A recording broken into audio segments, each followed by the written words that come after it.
जय हिंद दोस्तों, welcome to ज्योतिर्मय। दोस्तों, आज हम फिर से स्वागत करेंगे हमारे बाबा रामदास अघोरी जी का। बाबा जी राम राम। राम राम जी, राम राम। बाबा जी, एक वीडियो आया जिसने पूरे हरियाणा के अंदर, और ना सिर्फ हरियाणा के अंदर, पूरे भारत की दलित राजनीति के अंदर तहलका मचा दिया। एक कांग्रेस नेता जिस तरीके से दलितों के बारे में, खासकर हमारे चमार भाइयों के बारे में जिस तरीके से चप्पल जूतों से पीटने की बात कर रही है, उसने हिला के रख दिया। वो मामला क्या है, कैसे है और कैसे ये दलित राजनीति को प्रभावित करेगा हरियाणा में? जी बाबा जी। मैं एक बार जरा ना वो वीडियो अपने दर्शकों को सुना और दिखा देना चाहता हूं। दिखेगा, मुझे डाउट है, सुना देगा, सुनाता हूं मैं, लीजिए।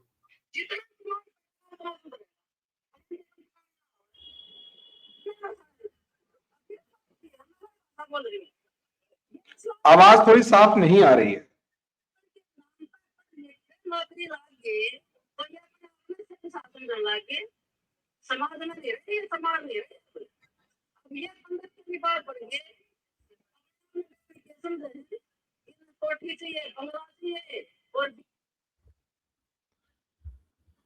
ये कह रही है, ये कांता हुड्डा नाम की कोई कांग्रेस नेता है और मंच से भाषण दे रही है। मैं अब रोक रोक के इसका ट्रांसक्रिप्ट सुना देता हूं, क्योंकि आवाज तो स्पष्ट सुनाई दी नहीं। लो जी, सुनो। जितना डैश पिटेगा उतना सुधरेगा। जाति सूचक शब्द बोला है। जितना डैश पिटेगा उतना सुधरेगा। अरे वेरी गुड।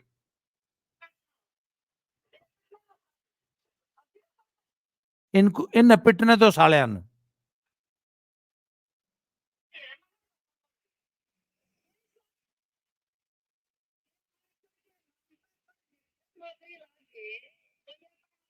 ये इस लायक हैं। ये आरक्षण के नाम पे पढ़ लिख के, सुनिए शब्द सुनिए, ये आरक्षण के नाम पर पढ़ लिख के नौकरी लाग गए। आपत्ति तीन है। आरक्षण की वजह से पढ़ लिख गए और नौकरी लाग गए। अपने आप को शहंशाह समझने लगे।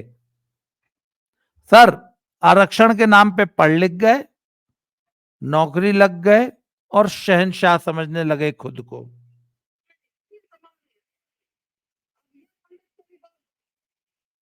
अब ये डैश नहीं रहे, पंडित के बाप बन गए।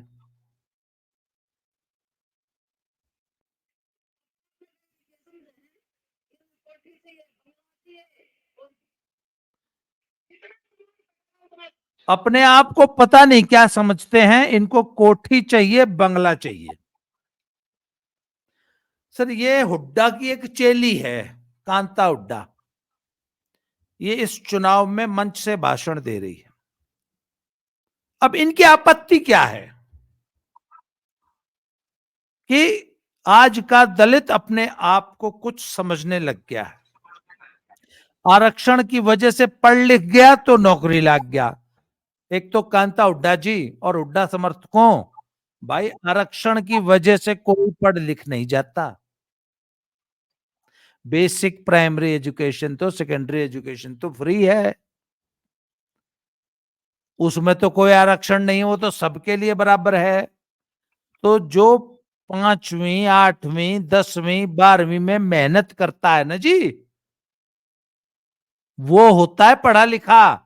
उसमें आरक्षण का कोई रोल नहीं है। पहली बात सुन लियो, आरक्षण का रोल आता है जब बड़े लेवल पे कॉलेजेस में कुछ सीटें आरक्षित होती हैं। तो जो जिसने मेहनत की, जो मेरिट में आया, जिसने सचमुच पढ़ाई की, जिसने दिन रात लालटेन की रोशनी में, जब तुम आवारागर्दी कर रहे थे, तब एक बालक बैठ के पढ़ रहा था। सर, बाबा साहब अंबेडकर ने कहा था कि शिक्षा वो शेरनी का दूध है जो पिएगा वो दहाड़ेगा। तो मैं कांता हुड्डा से सर एक बात पूछना चाहता हूं, तुम्हारे लड़कों को भाई पढ़ने लिखने से किसने रोका है? आप बताओ ना भाई, तुम्हारे तो पेट भरे हैं, अगले को तो रोजी रोटी की भी जद्दोजहद है, इसके बीच में भी सर मैंने सुना है कि भूखे पेट पढ़ाई नहीं होती या नींद नहीं आती। सर अभावग्रस्त बच्चा जब पढ़ाई करता है ना, जब उसके सामने एक मिशन होता है, तो भैया जब तुम्हारे लड़के सड़कों पे आवारागर्दी कर रहे थे तब एक बच्चा पढ़ रहा था, फिर भगवान की कुछ ऐसी कृपा हुई कि खट्टर साहब का राज आ गया, उसमें उनका नारा था नो खर्ची नो पर्ची, भाई एग्जाम दो मेरिट में आओ नौकरी ले लो, 1 रुपए की रिश्वत नहीं चाहिए। सर उस व्यवस्था के तहत बहुत से गरीब होनहार बच्चे नौकरी लग गए। अब इनको दिक्कत यह है कि अच्छा सर, अब शिक्षा तो शेरनी का दूध है, जो पिएगा वो दहाड़ेगा। सर शिक्षा शेरनी का दूध कुछ बच्चों ने पिया, दहाड़े, नौकरी भी लग गई। अब शिक्षित सर, अब शिक्षित भी हैं और मेरिट से नौकरी भी लग के आए हैं, तो सर काम भी करना आता है। वो भजनलाल के जमाने का एक किस्सा है, बोले उन कुछ बालक जो है ना कंडक्टर लगा दिए हरियाणा रोडवेज में, जब वो कई सारी टिकट मिला के टिकट बनानी पड़ती थी, मतलब 83 रुपए की टिकट है तो 20-20 की 4 टिकट जोड़ेगा, फिर 1-1 रुपए की 3 जोड़ेगा, फिर 83 रुपए की टिकट बनाऊंगा। तो वो कुछ बालक कंडक्टर लाए दिए, तो फिर कुछ दिन बाद उसने डिपो मैनेजर ने या किसी ने फोन कराया होगा कि जी आपने ये जो कंडक्टर लाए हैं इन्हें तो टिकट बनानी भी नहीं आती, इतनी भी मैथ्स को नहीं आती। बोला चलो टिकट बनानी नहीं आती, पढ़नी तो आती होगी, तो वो चेक कर बना दिए, एक प्रमोशन दे दिया।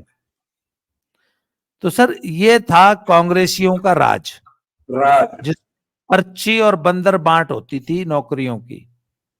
खट्टर साहब ने साहब बोल दिया कि ना भाई न्यू नहीं चल रहा, शेरनी का दूध पी के आओ और दहाड़ो। तो आज का जो लड़का है ना सर, वो शिक्षित है, उसको अपना काम भी आता है, वो अनपढ़ नहीं है। और ये जितने अनपढ़ पुराने हुड्डा के जमाने के लागे उड़ हैं, इन काम तो आता नहीं, ये तो सब सिफारशी टट्टू है। तो सर इनको ये चुप रहे हैं। खट्टर साहब की ये व्यवस्था, भाजपा की जो ये व्यवस्था है ना, नो खर्ची नो पर्ची, ये चुप रही है। तो अच्छा इनका ऑब्जेक्शन सुनिए क्या था कि ये नौकरी लाग गए, पढ़ लिख गए तो अपने आप ने बेरन के समझन लाग गए, इनके जितने जूत लागेंगे ये तो उतना सुधरेंगे। सर ये सोच है आज के हुड्डा समर्थक की, ये सोच है आज के कांग्रेस समर्थक की। सर इससे बड़ी दुर्भाग्यपूर्ण स्थिति एक देश के लिए, एक समाज के लिए, एक राज्य के लिए क्या हो सकती है कि जहां मंच से अपने ही देश के अपने बच्चों को सिर्फ इसलिए गाली दी जा रही है कि उनका सरनेम आपसे डिफरेंट है। सर एक बात बताइए ना, आज हरियाणा के एक दलित और एक हुड्डा समर्थक जाट, इन्हें आमने सामने खड़ा कर दो, आप नाम ना हो पता हो आपको तो आप पहचान लोगे कौन जाट है, कौन दलित है, कौन ब्राह्मण है। तो सर आप किसी का डिस्क्रिमिनेशन सिर्फ इसलिए कर रहे हो, उसको जूते मारने की बात कर रहे हो, उसको अपमानित करने की बात कर रहे हो, उसको प्रताड़ित करने की बात कर रहे हो, सिर्फ इसलिए कि उसका सरनेम है कुछ, बाकी वो आपसे किस चीज में कम है। सही बात तो यह है कि आप तो उसके उसके उसके ऑफिस में चपरासी लगने लायक भी नहीं हो, अगर आप पढ़े लिखे नहीं हो तो। अगर आप पढ़े लिखे नहीं हो तो। और आपका मुख्य ऑब्जेक्शन यह है कि वो पढ़ लिख कर नौकरी क्यों लग गया, नौकरी पाने का अधिकार तो सिर्फ हमारे सिफारशी बच्चों को है, ये कैसे नौकरी लग गई। और बोला अब इन्हें कोठी भी चाहिए, कार भी चाहिए। भाई थारे बालक तो सारे दिन चौपाड़ में बैठ के हुक्का गुड़गुड़ाओगे, पढ़ना लिखना इन है नहीं, काम धंधा इन नहीं करना। और जो पढ़ लिख के नौकरी लग गया, जो दिन रात मेहनत कर रहा है, काम कर रहा है, उसके तो भाई कोठी भी आओगी और कार भी आओगी। क्यों भाई साहब, जो मेहनत कर रहा है, कमा रहा है, वो तो अपनी कोठी में टाइल्स और संगमरमर और ग्रेनाइट भी लगवा होगा, उसके दरवाजे पे तो वरना और ब्रिजा और बढ़िया थार भी गाड़ी खड़ी खड़ी होगी। होगी। हाँ, तो मुक्का उड़ाई जाओ चौपाट में बैठ के। अगला पढ़ लिख रहा है, अगला मेहनत कर रहा है।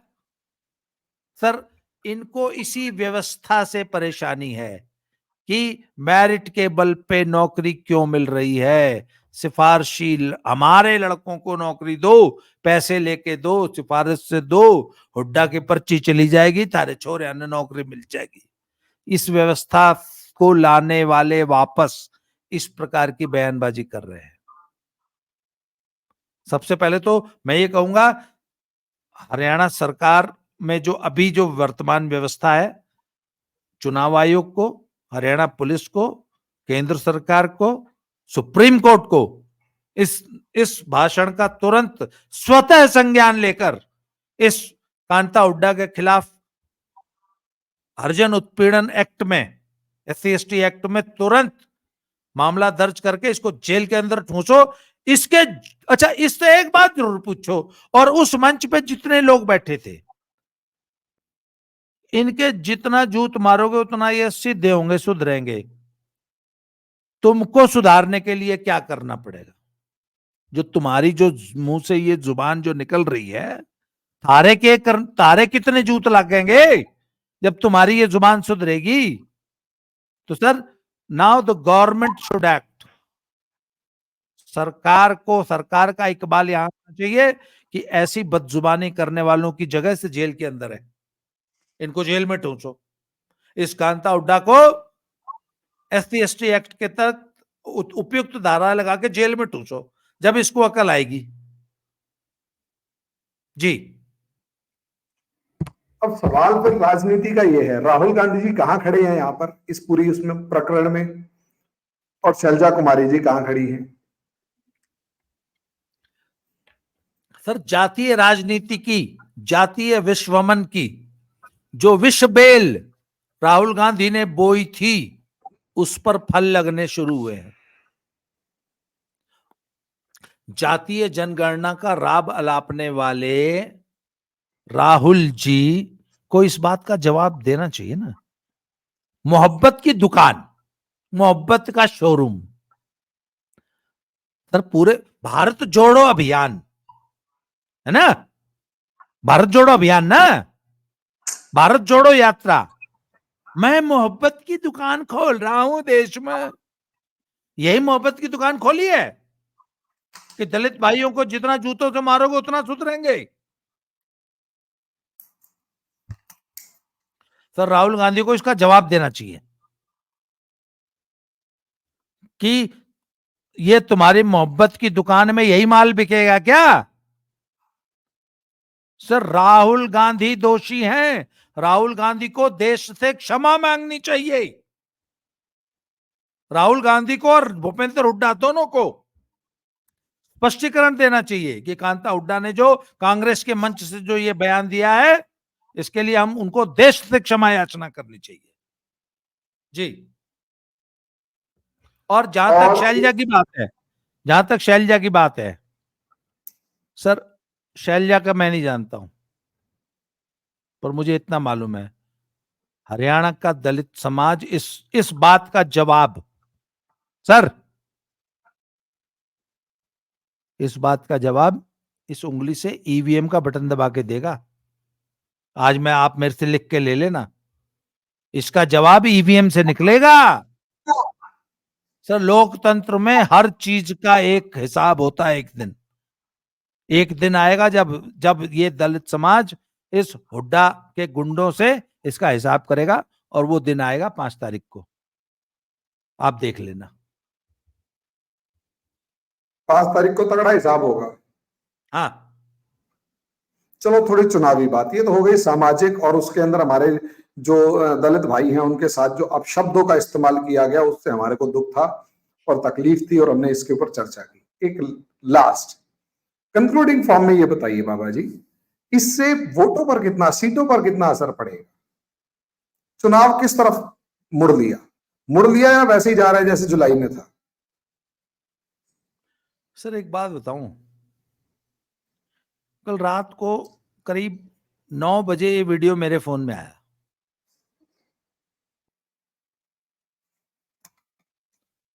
और मैंने भेजा होगा करीब 15-20 अपने मित्रों को। तो सर मेरे को भी तो किसी ने भेजा था। आज के जमाने में सर एक वीडियो को पूरे देश में वायरल होने में कितने मिनट लगते हैं? मिनट, घंटे की तो बात मत करो। 10 मिनट में तो तूफान मचा दे, अगर ढंग के हैंडल्स पे हैंडल शेयर हो जाए तो। हाँ, तो सर आजकल तो सर एक एक बार में 250 लोगों को चले जाते हैं। क्यों? तो सर पुराने जमाने में कुछ भी कह दो दिख जाती थी, पता ही नहीं चलता था।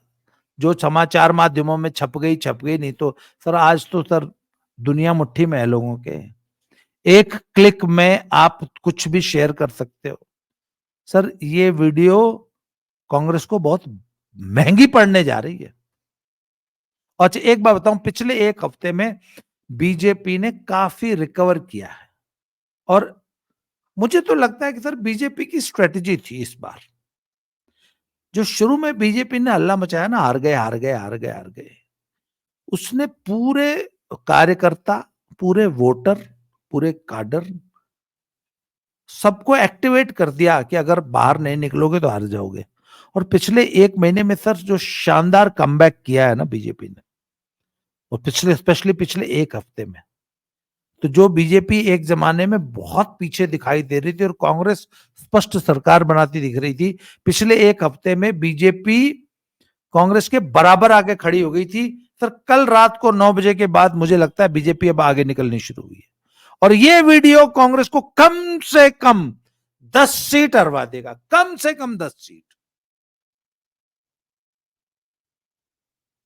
ये बहुत महंगा पड़ेगा सर। छोटे विधानसभा में तो 10 सीट तो बहुत ज्यादा होती है। 10% होगी, 10 क्यों, हाँ 10.10%। सर इतने टाइट चुनाव में जब नेक टू नेक फाइट चल रही हो, 2-3 हजार वोट इधर से इधर हो जाए ना सर, 2-3 हजार वोट। सर एक गांव में अगर ये वीडियो वायरल होगी ना, एक गांव में, अच्छा एक बात मत सोचना कि इसका असर सिर्फ दलितों पे पड़ेगा। सर हरियाणा के हुड्डा समर्थक गुंडों के इस व्यवहार से पूरा ओबीसी समाज, पूरा सवर्ण समाज और पूरा दलित समाज, ये वीडियो पूरी 35 जात को कंसोलिडेट करेगा सर। ये 35 जात का पोलराइजेशन होगा इस एक वीडियो से। वो जो उसने बोला है ना, फलाने को जूते मारो, जितना पीटो उतना सीधे होंगे, सुधरे होंगे, वो किसी एक जात को नहीं बोला सर, पूरी 35 जात को ये वीडियो सुनाई जाएगी। उनको समझ में आएगी कि ये गुंडागर्दी सिर्फ एक जाति विशेष के साथ नहीं है, पूरे समाज में है। सर ये बहुत महंगी पड़ने जा रही है हुड्डा को, मतलब 35 वर्सेस 1। ये वीडियो 35 जाति को कंसोलिडेट करेगी, और हुड्डा के गुंडे आ गए, हुड्डा के गुंडों की सरकार बन गई। आपको याद है, आ रहे हैं अखिलेश 2022 के चुनाव में यूपी में नारा चल गया, आ रहे हैं अखिलेश। सर यादवों ने और मुसलमानों ने पता नहीं क्या सोच के नारा दिया होगा, बाकी समाज को यह नारा धमकी के तौर पे लगा था कि आ रहे हैं गुंडे। वो नारा था ना सर, जिस जिस जिस गाड़ी पे सपा का झंडा समझ लो उसमें बैठा गुंडा। तो सर यहां पर हरियाणा में यही नारा है, भावना यही है कि जिस गाड़ी पे कांग्रेस का झंडा समझ लो उसमें बैठा हुड्डा का गुंडा। सर आज कांग्रेस समर्थक माने हुड्डा का गुंडा। और इन्होंने खुद अपने मुंह से कह दी कि हम तो अपने बालका नौकरी देंगे, अपने बालका नौकरी देंगे। तो सर एक बात बताऊं, कुछ तो पढ़ा लिखा जाट भी है, कुछ तो पढ़ा लिखा समाज भी है, और जो समाज अब तक मेरिट के बल पे नौकरी पा रहा था, मेरिट के बल पे सब कुछ पा रहा था, उनको तो लगेगा नहीं ये तो गुंडे आ गए। सर ये गुंडागर्दी हुड्डा को बहुत महंगी पड़ेगी, बता रहा हूं। आने वाला समय 8 तारीख को बताएगा। 8 तारीख को जो है वोटों की काउंटिंग वो बताएगी कि असलियत में ये किस तरफ को पलड़ा झुकता है। और हालांकि अब कांग्रेस का तो हालत खराब होती हुई नजर आ रही है और बीजेपी की तरफ पलड़ा झुकता हुआ नजर आ रहा है। और वो कितना अब झुकेगा बीजेपी, सर बीजेपी स्पष्ट, हरियाणा में बीजेपी स्पष्ट बहुमत की तरफ बढ़ रही है कल रात 9 बजे के बाद से, इस वीडियो के बाद, इस वीडियो के आने के बाद से जी। तो वो 8 तारीख को उस चीज के ऊपर ठप्पा लग जाएगा कि हाँ बीजेपी स्पष्ट बहुमत की तरफ पहुंच चुकी है। बाबा जी आपने जो समय दिया उसके लिए बहुत बहुत धन्यवाद, और हमारे चैनल को देखने के लिए आप सभी दर्शकों को बहुत बहुत धन्यवाद। हमारे चैनल्स को लाइक करें, सब्सक्राइब करें, शेयर करें। मेरा चैनल ज्योतिर्मय और बाबा जी का चैनल बाबा की खरी खोटी, दोनों को लाइक, सब्सक्राइब, शेयर करें और हमारे बेल आइकन भी जरूर दबाएं। धन्यवाद बाबा जी, थैंक यू। जय श्री राम। जय श्री राम।